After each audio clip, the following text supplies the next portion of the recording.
இதுதான் நம்ம டார்கெட், இதை தான் நம்ம செய்யணும். தாவேக்கு தொண்டர்களுக்கு விஜய் சொன்ன சீக்ரெட். தமிழக வெற்றிக் கழகத்தின் 2வது மாநில மாநாடு மதுரையில் நேற்று முன்தினம் நடைபெற்றது. இந்த நிலையில் மாநாட்டை வெற்றிகரமாக நடத்த உதவிய தொண்டர்கள், நிர்வாகிகளுக்கு நன்றி தெரிவித்து கடிதம் எழுதியுள்ளார் தமிழக வெற்றிக் கழகத்தின் தலைவர் விஜய். அதில் நம்மீது வீசப்படும் விமர்சனங்களில் நல்லவற்றை மட்டும் நமதாக்கி உரமேற்றுவோம் எனவும், அல்லவை அனைத்தையும் புறந்தள்ளி புன்னகைப்போம் என தொண்டர்களுக்கு அறிவுறுத்தியுள்ளார்.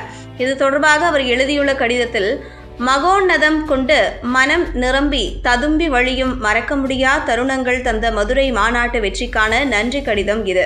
விக்கிரவாண்டி வி சாலையில் நடைபெற்ற நம் தமிழக வெற்றிக் கழகத்தின் முதல் மாநில மாநாடான வெற்றி கொள்கை திருவிழா என்னை நெகிழ வைத்தது. ஆனால் மதுரையில் நிறைவுற்றிருக்கும் 2வது மாநில மாநாடான வாகை சூடும் வரலாறு திரும்புகிறது வெற்றி பேரணியில் தமிழ்நாடு என்னை திக்குமுக்காடச் செய்துள்ளது. இந்த அளவு பேரன்பு காட்டும் உங்களை என் உறவுகளாக பெற என்ன தவம் செய்தேனோ. கடவுளுக்கும் மக்களுக்கும் என் மனதின் ஆழத்திலிருந்து கோடானு கோடி நன்றி. சங்கம் வைத்து தமிழ் வளர்த்த மதுரையில், சத்திய நீதி காத்த மதுரையில், உரிமை காக்கும் உறவு காக்கும் மதுரையில் நம் தமிழக வெற்றிக் கழகத்தின் 2வது மாநில மாநாட்டின் வெற்றி என்பது உங்கள் ஒவ்வொருவரின் உழைப்பிலும் பங்களிப்பிலும் மட்டுமே சாத்தியமாகி இருக்கிறது. மதுரையில் கடல் வந்து புகுந்தது போல இருந்தது நம் மாநாட்டு காட்சி. கபட நாடக மற்றும் பிளவுவாத சக்திகளை அரசியல் மற்றும் கொள்கை அளவில் நின்று உறுதியாக நாம் எதிர்த்ததை கடல்கள் சேர்ந்து கை தட்டியதைப் போல மக்கள் மனப்பூர்வமாக வரவேற்றது கல்வெட்டாக மனதில் பதிந்தது. இது நம் அரசியல் மற்றும் கொள்கை வழி பயணத்தை இன்னும் ஆழமாகவும் அகலமாகவும் அடர்த்தியாகவும் ஆக்கியுள்ளது. அதை இனி நாம் சற்றும் சமரசமின்றி செய்வோம். அதை உறுதிப்படுத்த செயல்மொழிதான் நம் அரசியலுக்கான தாய்மொழி என்பதை மீண்டும் இங்கு நினைவுபடுத்துகிறேன்.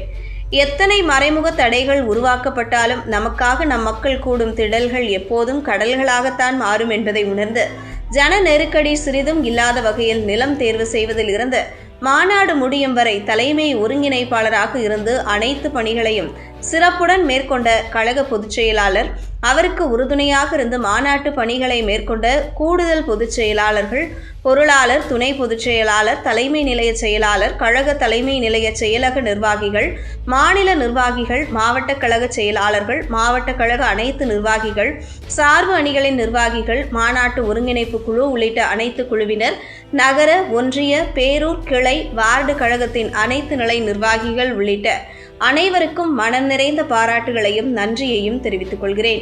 மாநாடு வெற்றி பெறுவதற்காக உழைத்த நம் தமிழக வெற்றிக் கழகத்தின் மதுரை மாவட்ட கழக செயலாளர்களான நம் சகோதரர்கள் திரு ஏ விஜய் அன்பன் கல்லானை அவர்கள், திரு SR தங்கபாண்டி அவர்கள் மற்றும் மாவட்ட கழகங்களின் அனைத்து நிர்வாகிகள், மாநாட்டு திடல் மற்றும் அரங்கு அமைப்பு பணிகளை மேற்கொண்ட திரு M அறிவு அவர்கள், ஈடு இணையற்ற பணிகளை அர்ப்பணிப்புடன் செய்த டாக்டர் திரு TK பிரபு அவர்கள் தலைமையிலான மருத்துவர்கள் மற்றும் செவிலியர்கள் குழுவினர் உள்ளிட்ட அனைவருக்கும் எனது நெஞ்சார்ந்த நன்றியினை தெரிவித்துக் கொள்கிறேன். மாநாட்டில் பொதுமக்களின் பாதுகாப்பில் பணியாற்றிய தமிழ்நாடு காவல்துறை, அனைத்து அரசு துறைகளை சார்ந்த அதிகாரிகள், தனியார் பாதுகாப்பு குழுவினர், அனைத்து ஊடகத்துறை நண்பர்கள் உள்ளிட்ட அனைவருக்கும் சிறப்பு நன்றி. மாநாட்டு வெற்றிக்காக ஒத்துழைப்பு நல்கிய நம் கழக தோழர்களுக்கும், நம்மோடு இணைந்து நிற்கும் ஒட்டுமொத்த தமிழ்நாட்டு மக்களுக்கும் நிரந்தர மலர்கள் கொண்டு தூவி நெஞ்சார்ந்த நன்றி அறிதலை மீண்டும் மீண்டும் தெரிவித்துக் கொள்கிறேன். நம் மீது வீசப்படும் விமர்சனங்களில் நல்லவற்றை மட்டும் நமதாக்கி உரமேற்றுவோம். அல்லவை அனைத்தையும் புறந்தள்ளி புன்னகைப்போம். மக்களோடு மக்களாக இணைந்து நிற்கும் மக்கள் அரசியல் மட்டுமே நமது நிரந்தர அரசியல் நிலைப்பாடு. மனசாட்சி உள்ள மக்களாட்சியை நிலைநாட்டுவது மட்டுமே நம் இலக்கு. மக்களுடன் தோளோடு தோள் சேர்ந்து தொடர்ந்து பயணிப்போம். தூய அரசியல் அதிகார இலக்கை வெல்வோம்.